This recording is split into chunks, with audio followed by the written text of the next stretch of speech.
পৃথিবীর বুকে আজ রাতে ইমামে হাসান হোসেন হুজুরের তুলনার কোনো মানুষ তো হতে পারে না।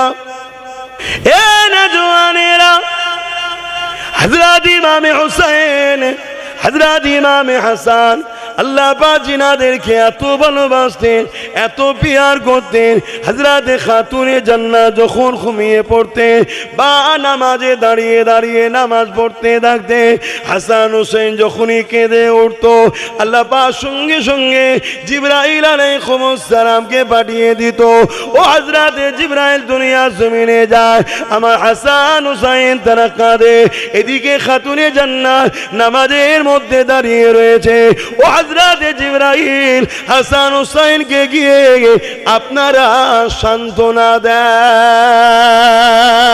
এ যুবকেরা, তরুণেরা, বাপেরা, সেই ইমামে হাসান হোসেন এজিদের বিরোধী করেছিল, এজিদের অন্যায়ের বিরুদ্ধে বলেছিল, এজিদের সন্ত্রাসীর বিরুদ্ধে বলেছিল, এজিদের জুলুমের বিরুদ্ধে বলেছিল। এ যুবকেরা, আল্লাহ নবী, নূহ নবী, দয়া নবী যে ইমামে হাসান হোসেনকে এই ঘোষণা দিয়েছে, ছোটবেলাতেই নবী আমার জানিয়ে দিয়েছে ইমামে হাসান হোসেন হলো আল্লাহ পাকের জান্নাতি যুবকদের সর্দার।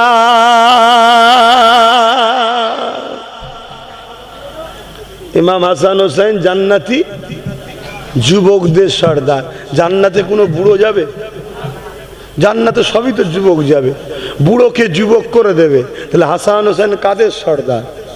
হ্যাঁ, সবার সর্দার। আচ্ছা বলুন তো ভাই, দুনিয়ায় যদি কাউকে একটা চেয়ারম্যান করা হয়, একটা প্রধান করা হয়, বা একটা কোন স্কুলের কিছু দায়িত্ব দেওয়া হয়, তার হাতে পাওয়ার থাকে, সে যাকে খুশি স্কুলে নিতে পারে, যাকে খুশি বাধা দিতে পারে, কোনো বাচ্চা ভুল করলে টিসিও দিতে পারে, করে না? করে না? যে প্রধান তারও ক্ষমতা থাকে, যে চেয়ারম্যান তারও ক্ষমতা থাকে না? থাকে না? দুনিয়ার যদি সামান্য পদের এই ক্ষমতা হয়, আল্লাহ যাকে ক্ষমতা দিচ্ছে জান্নাতের সর্দার, এমনি এমনি নাকি? তাদের ক্ষমতা আছে না নাই? অতএব ইমাম হাসান হোসেন যাকে চাইবে জান্নাতে রাখবে, যাকে চাইবে বার করে দেবে। তো বলুন, এজিদের পক্ষে থাকে আর জান্নাতে যাওয়া কি যাবে? এজিদ কাকে বলে? একটা অন্যায়কারী শাসকের নাম, একটা নাচনেওয়ালা, গানেওয়ালা, শরাবি। তার রাজ দরবারে নারীদের নিয়ে নাচ হতো, শরাব পান হতো, প্রজাদেরকে জুলুম করত, মানুষের অধিকার কেড়ে নিত। এজিদের বিরুদ্ধে কেউ কথা বললে এজিদ তাকে হত্যা করত, তাকে জুলুম করত, তাকে মারত। এইরকম একটা ভয়ঙ্কর অত্যাচারী শাসকের নাম হলো এজিদ। শুনছেন? আর ইমাম হোসেন কার নাম? গরিবের পক্ষে, ইনসাফের পক্ষে, মানবতার পক্ষে, ন্যায়ের পক্ষে, সত্যের পক্ষে, মজলুমের পক্ষে, নানা দিনকে বাঁচাবার পক্ষে। জোরে বলুন সুবহানাল্লাহ। বাবেরা, নওজওয়ানেরা, কারবালার ওয়াকিয়া আমরা শুনেছি, কিন্তু কখনো কি শুনেছেন ওই কারবালার ময়দানে 13,000 আলেম হাফেজ মুফতি ছিল এজিদের পক্ষে? এই শুনেছো যুবকরা? একটু হ্যাঁকি না বলেন, কার কাছে শুনেছো? আচ্ছা, আমার কাছে বাদ দিয়ে কখনো শুনেছো? তাহলে কি আমি আলাদা তারিখ পড়ি আর অন্য উলামারা আলাদা তারিখ পড়ে? না, আমি যদি ভুল বলতাম তাহলে তো উলামারা ধরে নিত। তারাও পড়েছে, বলে না, বলে না। বাপেরা, মন দিয়ে শুনে রেখে দেন, নবী আমার জানিয়ে দিলেন আখেরি জামানাতে আসমানের নিচে, জমিনের ওপরে সব থেকে নিকৃষ্ট হবে একদল উলামা। কারা? প্যান্ট শার্ট পরা দাড়ি চাচা। কারা? সব উলামা বললে হবে না, একদল বলতে হবে। কেন? উলামাদের ঘরে এহেনত করলে কুফরি হয়। আল উলামা এহেনতুল কুফরুন।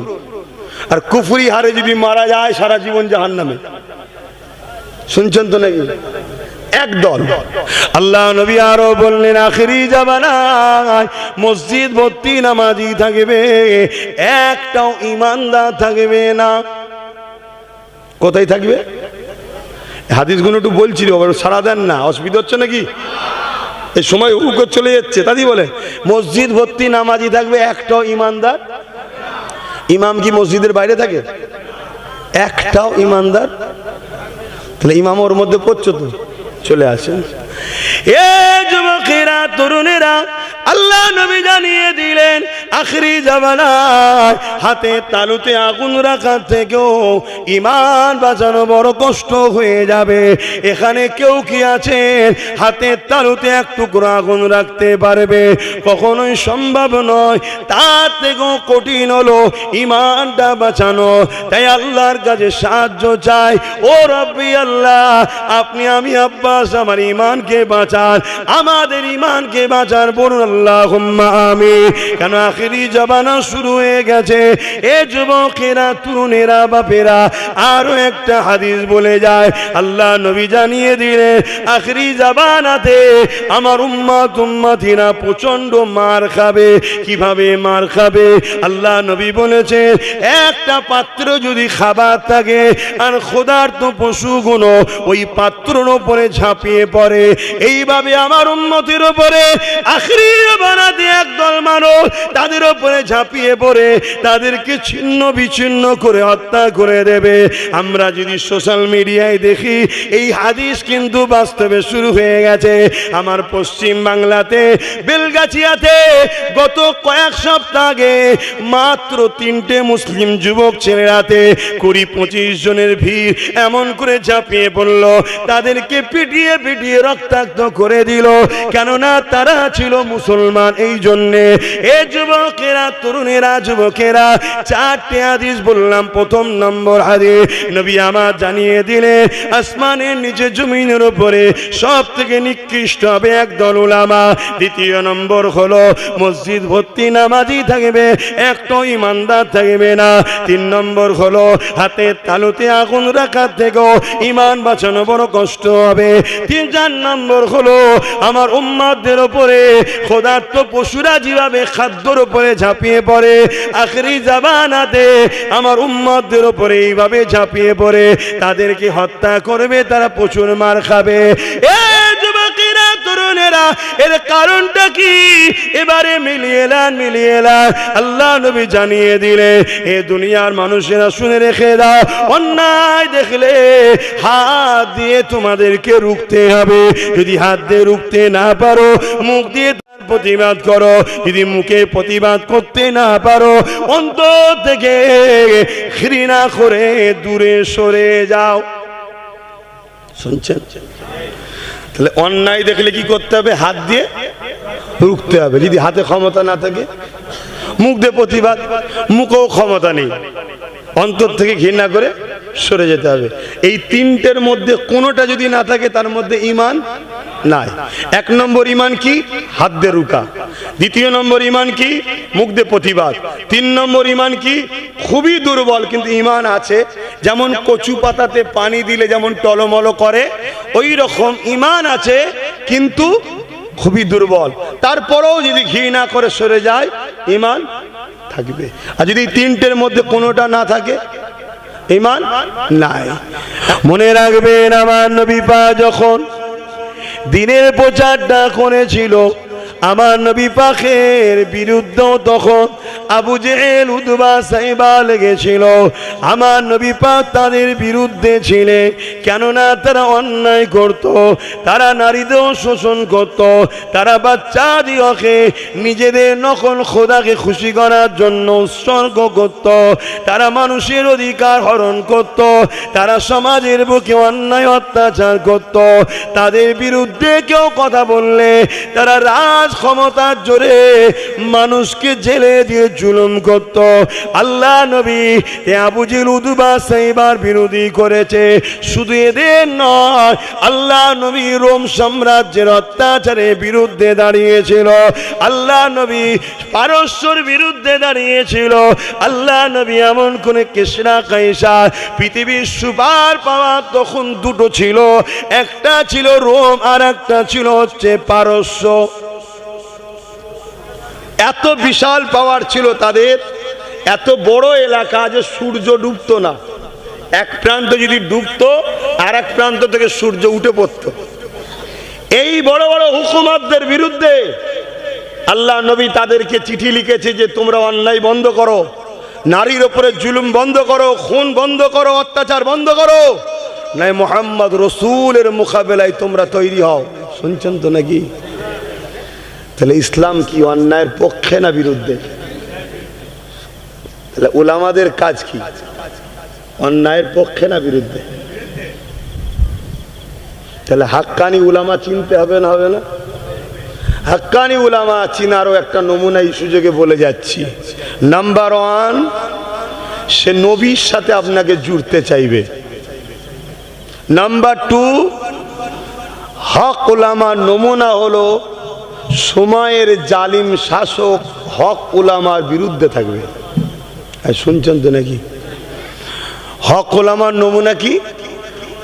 সময়ের জালিম শাসক তার বিরুদ্ধে থাকবে। আপনি দেখুন না, মিলিয়ে নেন। চলে আসেন প্রথমে হযরত মুসা আলাইহিস সালামের কথা একটু বলি। এ নওজওয়ান তরুণেরা, হযরত মুসা আলাইহিস সালামের বিরুদ্ধে ছিল ফেরাউন। কেন? মুসা নবী ন্যায়ের পক্ষে মানুষকে ডাকে, ইনসাফের পক্ষে ডাকে, মানবতার পক্ষে ডাকে, গরিবের সাহায্য করার পক্ষে ডাকে, এতিমের অধিকারের পক্ষে ডাকে। এই কথা দেখে ফেরাউন দেখতে লাগলো মুসা যদি সংগঠিত হয়ে যায়, মুসার দিকে লোক যদি বেড়ে যায়, আমি যে মানুষকে ক্ষমতার জোরে আতঙ্ক তৈরি করে ভয় দেখিয়ে মানুষের খোদা সেজে বসে আছে, মানুষের উপরে রাজত্ব কায়েম করে বসে আছি, আমার মিলিটারি দিয়ে মানুষকে ভয় দেখায়, আমার পাহারাদার দিয়ে মানুষকে ভয় দেখায়, আমার গুন্ডা বাহিনী দিয়ে মানুষকে ভয় দেখায়, আমি এই যে মানুষকে আমার গোলাম বানিয়ে রেখেছি, যদি মুসাকে রুকা না যায় তাহলে আমার রাজত্ব টিকবে না। এমনি তো একজন গণককার বলেছিল, এ ফেরাউন একটা বাচ্চা আসছে যে তোমার রাজত্বকে ধ্বংস করে দেবে। এই কথাটা শোনার সাথে সাথে ফেরাউন প্রতিটা বাড়ির সামনে সামনে দুটো করে পুলিশ দাঁড় করিয়ে দেয়, পাহারাদার দাঁড় করিয়ে দেয়। যারই ঘরে পুত্র সন্তান হয় সেই পুত্র সন্তানকে হত্যা করেছে। একদিনে শুধু ফেরাউন পুরো মিশরের জমিনে এমন করে 12,000 বাচ্চাকে কতল করেছে। কত হাজার? কিসের জন্য? বলবেন তো কিসের জন্য? ওয়াজ বুঝছেন তো নাকি? না হয়তো 500 টাকার নোট দেখালে আবার শয়তানের দিকে চলে যাবেন। আর যদি যাও অসুবিধে নেই, আমার ডিউটি পালন করছি, জাহান্নামে যাওয়ার জন্য তৈরি হও। কেন? অন্যায় শুধু নিজে হাত দিয়ে করলে হয় না, অন্যায় করার, অন্যায়কে সাপোর্ট করা সমান পাপ। দুনিয়ায় তুমি সারা জীবন থাকবে এজিদের সাথে, ফেরাউনের সাথে, নমরুদের সাথে, সাদ্দাতের সাথে, আবু লাহাব, উতবা, সাইবার সাথে, জালিম অত্যাচারীদের সাথে। আর পরকালে তুমি ভাবছো আমি দাদা হুজুরের সাথে জান্নাত যাব, আব্বাস আলী গোরাচাঁদ হুজুরের সঙ্গে জান্নাত যাওয়া স্বপ্ন দেখছো? হ্যাঁ? কিয়ামতের দিন 2 শ্রেণীর লোক মার খাবে। কয় শ্রেণী? এক শ্রেণী হলো জুলুম করার জন্য জাহান্নামে যাবে, অন্যায় করার জন্য জাহান্নামে যাবে। আর এক শ্রেণী হলো অন্যায়ের প্রতিবাদ না করার জন্য জাহান্নামে যাবে। অন্যায় করেন সে, কিন্তু অন্যায়ের বিরুদ্ধেও বলেন, সে জাহান্নামে যাবে। আমরা কোরআনের এক অংশ লিয়েছি, আর এক অংশ ছেড়েছি। ভালো কাজ করতে হবে ওইটা লিয়েছি, খারাপ কাজ মিটাতে হবে ওইটার বেলায় নেই। কোরআন মানা হলো? তাহলে অন্যায় করে জাহান্নামে যাবে, অন্যায় করেনি তাও জাহান্নামে যাবে। কেন? অন্যায়ের বিরোধী করনি কেন? এবারে প্রশ্ন উঠতে পারে যে আল্লাহ, অন্যায়ের বিরোধী করলে আমাকে তো মারবে, জেল দেবে, অত্যাচার করবে। তুই যে আমায় ভালোবাসিস বলিস, তা আমার জন্য তোকে তো পরীক্ষা আমি লবো। কি নেবে না? যদি আবু জেহেল না থাকতো, বেলাল হুজুরের পরীক্ষাটা কে নিত? কিছু অজ বুঝছেন তো নাকি? হযরত আব্বা জান ইব্রাহিম আলাইহিস সালাম আল্লাহ পাককে মহব্বত করেছিলেন, ভালোবেসেছিলেন, পিয়ার করেছিলেন।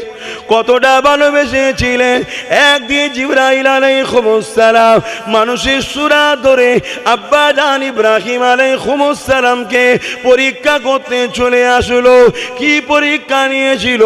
আব্বা জান ইব্রাহিম আলাইহিস সালামের বাড়ির সামনে দিয়ে যেতে গিয়ে একবার জবান দিয়ে বলেছিল আল্লাহ। হযরত ইব্রাহিম আলাইহিস সালাম এই কথাটা শোনার সাথে সাথে বাইরে বেরিয়ে এসে বলেছিল, এ আল্লাহ পাকের বান্দারে, আরো একবার আপনি আমার আল্লাহর নাম নেন। জিবরাইল আলাইহিস সালাম বলেছিলেন, কেন আমি লব? আমার যখন ইচ্ছা যাবে তখন লব। ইব্রাহিম আলাইহিস সালাম বলেছিলেন, আপনি যদি আমার আল্লাহর নাম একবার নেন, আমি তাহলে আপনাকে আমার হাজার হাজার গৃহপালিত পশু রয়েছে, তার মধ্যে থেকে অর্ধেক পশু দিয়ে দেব। ইমাম দৈনিক 5 বার আল্লাহর নাম লাই মসজিদে। আমরা কখনো ইমামকে যে বলিছি আপনি আল্লাহর নাম নিয়েছেন? আপনাকে আমি প্রতি মাসে মুয়াজ্জিন, প্রতি মাসে আমি কমসে কম 200 টাকা করে নজরানা আপনার হাতে দেবো। প্রতিটা বাড়ি থেকে যদি দিত 100টা মহল্লা, তার মানে 20,000 টাকা মুয়াজ্জিনের মাইনে হয়ে যেত। আমরা বলি আল্লাহকে ভালোবাসি, তাই শুনছেন? আর ইব্রাহিম আলাইহিস সালাম একবার নাম শোনার জন্য অর্ধেক গৃহপালিত পশুতে দিলেন। জোরে বলুন সুবহানাল্লাহ। জিবরাইল আলাইহিস সালাম চলে যেতে লেগেছে, ইব্রাহিম নবী আবার বলছে বান্দারে আরো একবার নামলে, আবার নিয়েছে, বাকি যা ছিল সেটাও দিয়ে দিয়েছে। জোরে বলুন সুবহানাল্লাহ। আবার জিবরাইল চলে যাচ্ছে, মানুষের সুরাতে পরীক্ষা হচ্ছে, আবার ডেকে বলছে আরো একবার নামলে, বলছে এবারে কি দেবেন?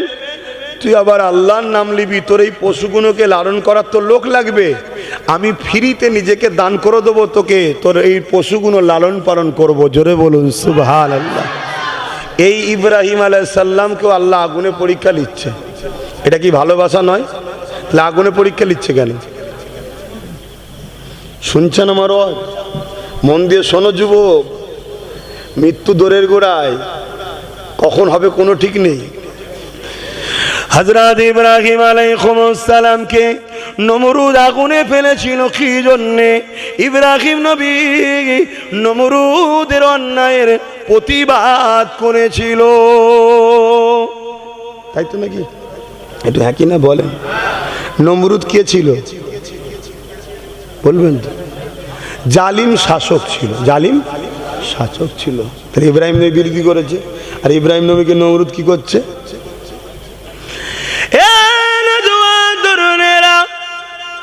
যখন ইব্রাহিম নবী নমরুদের অত্যাচারের বিরোধী করলো, নমরুদের স্বৈরাচারীর বিরোধী করলো, নমরুদ প্রজাদের উপরে যে অত্যাচার করত এবং তাওহীদ বিরোধী ছিল, তার বিরোধী যখন করতে লাগলো, ওই সময় নমরুদ কি করলো? ইব্রাহিম আলাইহিস সালামকে আগুন তৈরি করলো। ওই আগুনে ফেলে দিবার জন্য ইব্রাহিম সাল্লামকে নিয়ে আসলো। এত বিশাল আগুন করেছিল, আপনাদের এই হারুয়া মল্লিকপুর গ্রামের থেকেও বড় এলাকা নিয়ে আগুন ধরিয়েছে। এই বিশাল আগুন কয়েক মাস ধরে ধরিয়েছে। এই আগুনের তাপমাত্রা এত বেড়ে গেছে, ওই আগুনে ইব্রাহিম নবীকে ফেলবে, কাছে কেউ যেতে পারছে না। এই জন্যে নমরুদ কপিকল তৈরি করলো, লাগদ্দনার মতো এমন করে তুলনা তৈরি করলো, যাতে করে দুলিয়ে দুলিয়ে ছুঁড়ে টান মেরে ইব্রাহিম সাল্লামকে আগুনে ফেলে দেওয়া যায়। এই সময় ইব্রাহিম নবীকে নমরুদ বলতে লেগেছে, ইব্রাহিম এখনো সময় আছে, তুমি আমার দলে চলে আসো। এ যুবকেরা, আজ তুমি আমি যদি ভাবি অন্যায়ের বিরুদ্ধে বলতে যাস না বাবা, অন্যায়ের বিরুদ্ধে দাঁড়াস না বাবা, অন্যায় থেকে দূরে থাকিস না বাবা, তাহলে কি হবে? জেল হয়ে যাবে, টোটো চালানো বন্ধ হয়ে যাবে, কাজ বন্ধ হয়ে যাবে, মারধর খেতে হবে। তাহলে শোনো শোনো, আল্লাহর প্রেমিক কি করে হলে? আল্লাহ তো তোমাকে পরীক্ষা নেবে, হয় দুনিয়ায় তুমি জান্নাত চাও না আখিরাতে জান্নাত চাও। কেন আল্লাহ জাত পাকের কসম করে বলেছে, দুনিয়ায় আমি যাকে বাদশাহী দেবো তাকে আখিরাতে শান্তি দেবো না, আর যারা আখিরাতে শান্তি দেবো তাকে দুনিয়াতে আমি দেবো না। এ যুবকেরা, হযরত ইব্রাহিম আলাইহিস সালামকে ওই চরকিতে তুলে দেওয়া হলো, এবারে ফেলে দেওয়া হবে। হযরত জিবরাইল আলাইহিস সালাম এসে ওই চরকি খানা ধরে ফেললো, ধরে ফেলার পরে বলতে লেগেছে, ও হযরত ইব্রাহিম, আপনি যদি বলেন আমি এদেরকে এখান থেকে আমার ডানা ঝাপটা দিয়ে তাড়িয়ে দেবো, কিন্তু ইব্রাহিম আলাইহিস সালাম কি বলেছিলেন? ও হযরত জিবরাইল, আল্লাহ আমাকে পরীক্ষা নিচ্ছে, এই সময় আপনি আমাকে ডিস্টার্ব করবেন না। কত ভয়ানক আগুন বুঝতে পারছেন? এই মল্লিকপুর গ্রামের মতো বিশাল এলাকালে নিজের চোখে দেখে এসেছি জায়গাটা, এই বিশাল এলাকা, কত ভয়ানক আগুন। এই শুনছেন তো নাকি? কি দেখছো?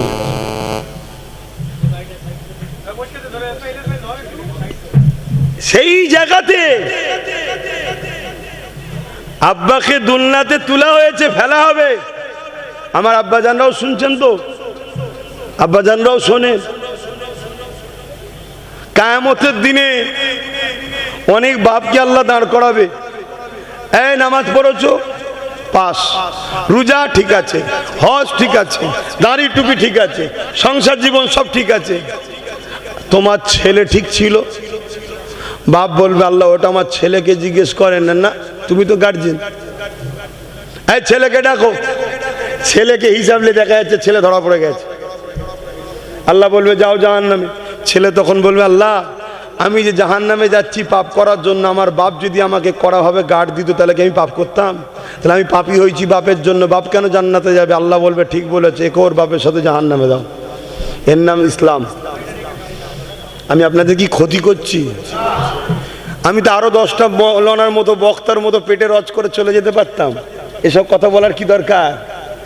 বাবারা বাবারা বাবারা বাবারা বাবারা সব ভালো সব ভালো সব ভালো করে খেয়ে দিয়ে পকেট ভর্তি করে আমিও চলে যেতে পারতাম। তো এগুলো বলে আমার দুশ্মন বাড়বে না কমবে? দুশ্মন বাড়বে। তাও বলছি কেন? যদি না বলি কিয়ামতের দিন আব্বাস সিদ্দিকী নবী বংশের আওলাদ, দাদা পীরের আওলাদ, তো কি হয়েছে? আল্লাহর কাছে আমার একটাই রাস্তা, আমি তার দাস। শুনছেন তো? আমাকেও আল্লাহ ছাড়বে না। এবারে আমি হক কথা বলতে গেলে আজকে নমরুদের চালাগুনা আমার উপরে জুলুম করছে, করবে, আমি জানি। শুনছেন তো নাকি? কোনো দিকে না পেরে হাজার হাজার আমার জলসাকে কেটেছে। শুনছেন তো? হাজার হাজার জলসা কেটেছে। তবে এটাও শুনে রাখো, শুধু কাটার কথা বললে হয় না, নমরুদের চালাগুলো যেমন কেটেছে, আল্লাহ পাক মুহাম্মদ রসুলের গোলামকে 1000টা দরজা খুলে দিয়ে জলসাও ঢেলে দিয়েছে।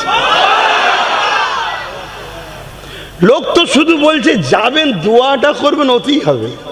আমি বলছি ওটা আমার ওই সময়টাও আর পাচ্ছি না, ওই সময়টাও পাচ্ছি না। তাহলে আল্লাহ তিনি যিনি, কেউ যদি একটা দরজা বন্ধ করে আল্লাহ 1000টা দরজা খোলার ক্ষমতা রাখে। এই ঈমান রাখার নাম হলোই তো মুসলমান। হ্যাঁ, আমাদের ভয় কোথায়? ইব্রাহিম সাল্লামকে জিবরাইল কি বলছে? আমি কি আপনাকে হেল্প করব? আব্বা বলছে না, এখন পরীক্ষা চলছে, যাও, আমার আল্লাহকেও দেখতে পাচ্ছে। ইব্রাহিম কে নমরুদ আগুনে ফেলছে কেন? ইব্রাহিম আল্লাহর জন্য হক কথা বলেছে, নাই কথা বলেছে, তাই জালিম শাসক ক্ষমতার জোরে ইব্রাহিমকে জোর করে আগুনে ফেলছে। আমার আল্লাহ তিনি সাইয়্যুন কাদির, তিনি চাইলে ইব্রাহিমকে বাঁচাতে পারে। আর ইব্রাহিমকে যদি আগুনে পুড়িয়ে আল্লাহ যদি ইব্রাহিমের প্রেমের পরীক্ষা নিতে চায়, আমি ইব্রাহিম আমার আল্লাহকে এত ভালোবাসি, একবার নয় আবার যদি জান দেয়, আবার যদি আগুনে ফেলে, আবার যদি জান দেয়, আবার যদি আগুনে ফেলে, আল্লাহকে খুশি করার জন্যে 1000 বার আমি পুড়তে রাজি। জোরে বলুন সুবহানাল্লাহ, আরো জোরে বলুন সুবহানাল্লাহ। এ যুব সমাজ, আজ যদি আল্লাহ তোমাকে পরীক্ষা নেয়, তুমি হক কথা বলার জন্য তোমার কাজটা যদি আটকে যায়, তোমার ঘরটা যদি আটকে যায়, তোমার কারবারটা যদি বন্ধ হয়, তোমার নামে যদি মিথ্যা মামলা হয়, আরে আল্লাহ যদি তোমায় পরীক্ষা নেয়, তুমি তো হক কথা বলেছো, গরিবের পক্ষে বলেছো, ইনসাফের কথা বলেছো, এটা তো আল্লাহর জন্য বলেছো, কেন তুমি নিরাশ হচ্ছ? আমার আল্লাহ তোমাকে পরীক্ষায় পাশ করাবে। জোরে বলুন সুবহানাল্লাহ। এবারে কেউ যদি বলে হুজুর আমায় যদি মেরে দেয়, তুমি যদি হকের পক্ষে থাকার জন্য মরতে পারো, ওই মরণ পুরো পৃথিবীর ধন দৌলতের বিনিময়ে আমি নিতে রাজি আছি। শুনছেন তো নাকি? আমার কথা বুঝতে পারলেন না? একদিকে পুরো পৃথিবীর ধন দৌলত, আর একদিকে আল্লাহর জন্য মরণ।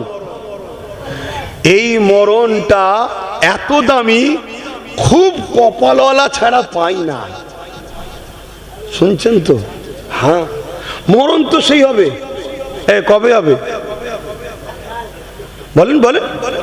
যেদিন আল্লাহ ফিক্সড করেছে সেই দিন তো নাকি? পুরো পৃথিবী মিলে যদি চেষ্টা করে একদিন আগে মরণ দিতে পারবে না? এটা হ্যাঁ কি না বলবেন তো? কার কার বিশ্বাস যে পুরো পৃথিবী মিলেও চেষ্টা করলে আল্লাহ যেদিন মৃত্যু রেখেছে তার একদিন আগেও মৃত্যুকে কেউ আনতে পারবে না? বিশ্বাস করা করেন, হাত তুলে দেখান। আরে এত যখন ইমানদার বসে আছে, তাহলে ভয়টা কিসের খান? আর যেদিন মৃত্যু রেখেছে আল্লাহ, সেদিন যদি আপনি আমেরিকার প্রেসিডেন্ট হবার ঘোষণাও পান, গদির দিকে যাচ্ছেন বসবে বলে, বসাও হবে না, গদির দিকে চেয়েই মরণ হয়ে যাবে যদি ওই অবস্থায় মরণ থাকে। শুনছেন তো নাকি? কেউ সবাই মিলে 1 সেকেন্ডও বাড়াতে, 1 মিনিট পারবে না। এইটা হলো ঈমান, এইটা হলো ঈমান। তাহলে তোমার আমার ডিউটি আল্লাহ দিয়েছে, ন্যায়ের পক্ষে থাকো, অন্যায়ের বিরোধী করো। এই অন্যায়ের বিরোধী করতে গিয়ে তোমার যদি মরণ হয়, তুমি আল্লাহর খুশির জন্য গলায় মরণকে লাও। এটাই তো তোমার প্রেমের পরীক্ষা। এই অন্যায়ের বিরোধী করতে গিয়ে তোমার যদি জেল হয়, জেলে যাও। এই অন্যায়ের বিরোধী করতে গিয়ে তোমার নামে যে মিথ্যা মামলা হয়, মিথ্যা মামলা লাও। এই অন্যায়ের বিরোধী করতে গিয়ে তোমাকে যদি গ্রাম ছাড়তে হয়, গ্রাম ছাড়ো। মুসা আলাইহিস সালাম 6 বছর নিজের এলাকা ছাড়া ছিল। তুমি আমি কোথাকারের কে? মুসা আলাইহিস সালামকে আল্লাহ পরীক্ষা নিয়েছে, দিয়ে আমাদেরকে দেখিয়েছে, দেখো আমার মাহবুবের সঙ্গে কি হচ্ছে, দেখো। শুকরিয়া আদায় করো যে আল্লাহ তোমাদেরকে এখনো অনেক ভালো রেখেছে, এখনো সময় আছে। মরণ তো হবেই।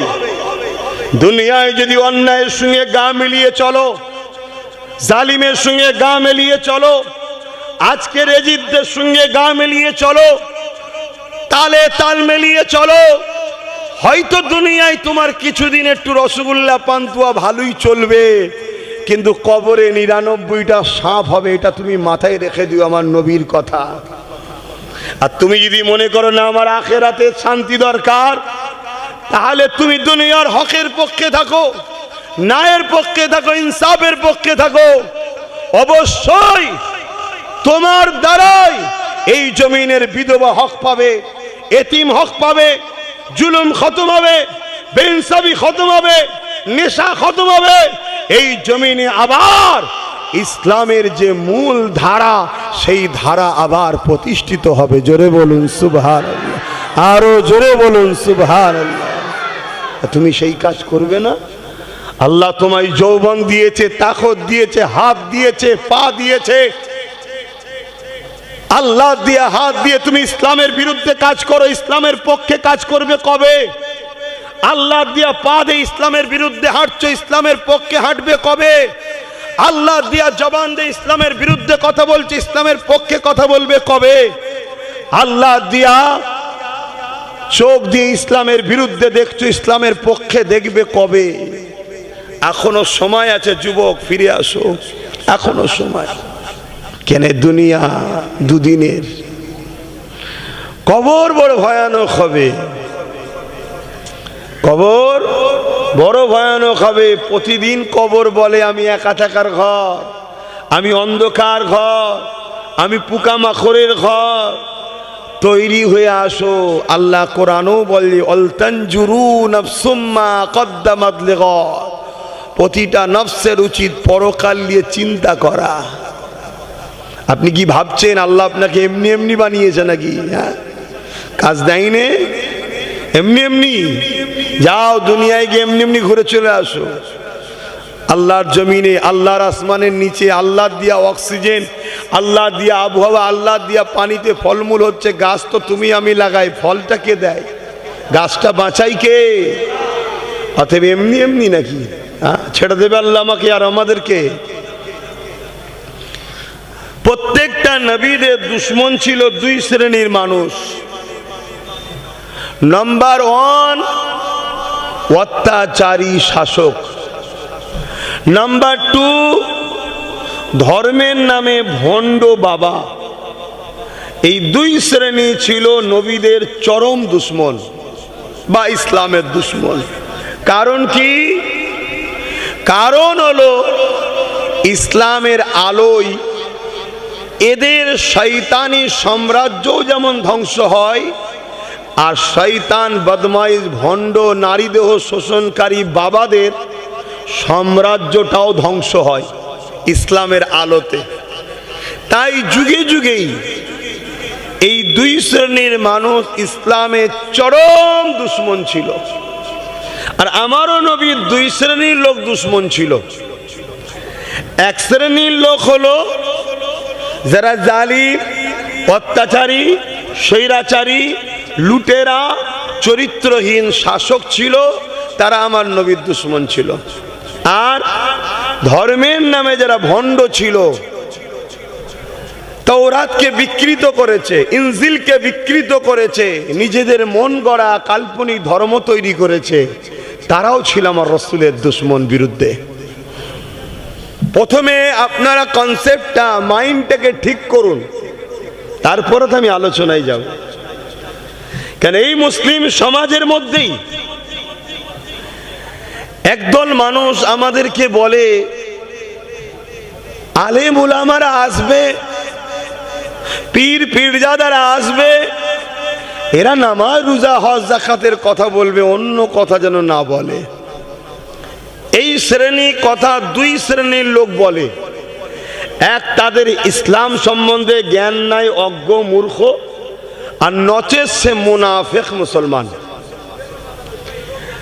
কেন ইসলামের মূল কাজই হলো দুটো। আপনাদের এলাকায় রেল লাইন আছে, রেলটা চলে দেখবেন দুটো পাট্টির ওপর দিয়ে। তা ইসলামের শরিয়াতের রেল বুঝাবার জন্য বলছে এই গাড়িটাও চলে দুটো পাট্টির ওপর দিয়ে। একটা হলো অন্যায়কে মিটাও, দ্বিতীয় হলো ন্যায়কে প্রতিষ্ঠিত করো। নামাজ রোজা দাড়ি টুপি হজ যাকাত এগুলো ব্যক্তি জীবনের আমল।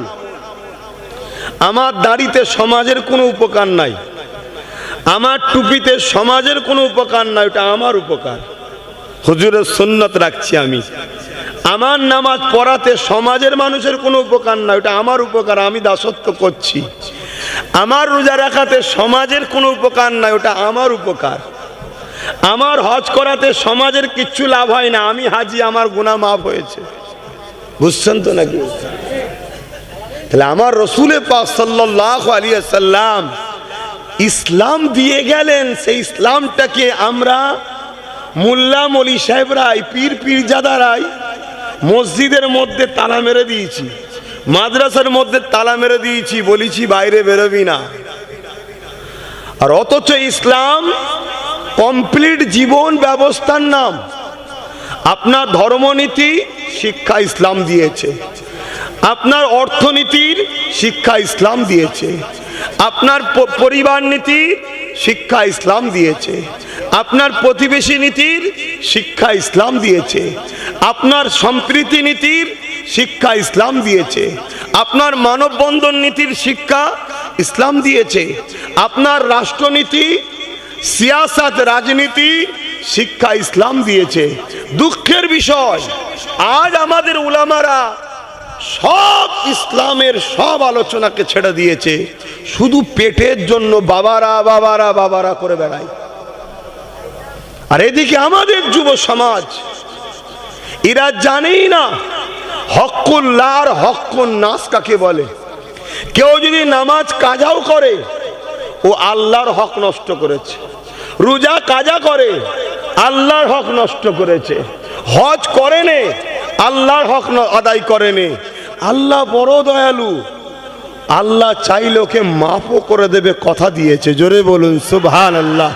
আর কেউ যদি কারো দিল ভাঙে, কারো সম্পদ নিয়ে নেয়, কারো কিছু অধিকার কিনে নেয়, কারো নামে মিথ্যা কেস দেয়, কারো নামে মিথ্যা প্রচার করে, কারোর উপরে জুলুম করে, এটা হলো বান্দার হক নষ্ট করেছে। আল্লাহ বলছে এই বান্দা না মাফ করলে আমি মাফ করব না। ভয়ঙ্কর কোনটা? এতিমের হক মারা না নামাজ কাজা করা?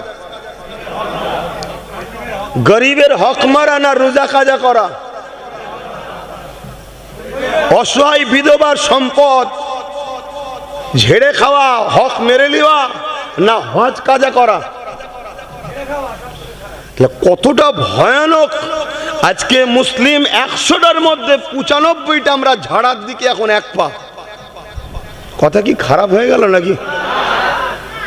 এদের মাইন্ডে, এদের সেটিংই নাই যে জুলুমের বিচার দু জায়গায় হয়, একটা দুনিয়াতেও নগদ আর আখেরাতেও। আর ইবাদত বান্দেগিরও বিচার হবে, কিন্তু আখেরাতে, দুনিয়াতে নয়। তা বলে কি আমি নামাজ ছেড়ে দিতে বললাম? রোজা ছেড়ে দিতে বললাম? হজ ছেড়ে দিতে বললাম? না না না, ওটা বলছি নাউজুবিল্লাহ, ওটাও তো করতেই হবে। তুমি কেমন মুসলমান তোমার রবকে সেজদা দাও না? তুমি কেমন মুসলমান বছরে একবার তোমার সুস্থতার জন্য তোমার রব রোজা রাখতে বলেছো, তুমি রাখো না? তুমি কেমন মুসলমান যে রব তোমাকে টাকা দিয়েছে, গরিবদের জন্য তো হজ ফরজ নয়, জীবনে একবার তার ঘর দেখতে তুমি যাবে না? তুমি কেমন মুসলমান? এখনো তো তোমার বিবেক বলছে করা দরকার। কিন্তু আজ সবচেয়ে বড় ভয়ানক বিষয় হলো কি, আমরা ইসলামের যে মূল কাজ, অন্যায়কে মিটাও, ন্যায়কে প্রতিষ্ঠিত করো। আল্লাহ নবী বসে আছেন, এক ইহুদি ধর্মগুরু রাহেব এলো, রাসূলকে জিজ্ঞেস করছে ইসলামে সব থেকে ভালো কাজ কি? আল্লাহ নবী বললেন ক্ষুধার্তকে খানা খাওয়ানো। আমাদের মধ্যে এই কালচার আছে।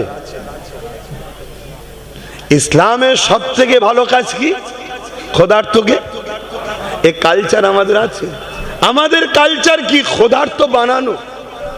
কেন? ক্ষুধার্ত বানাতে পারলেই এক প্লেট বিরিয়ানিতেই তাকে আমার গোলাম বানিয়ে দেবো। কি এরকম কালচার চলছে না চলে না? এই কালচারকে ধ্বংস করার নাম ইসলাম।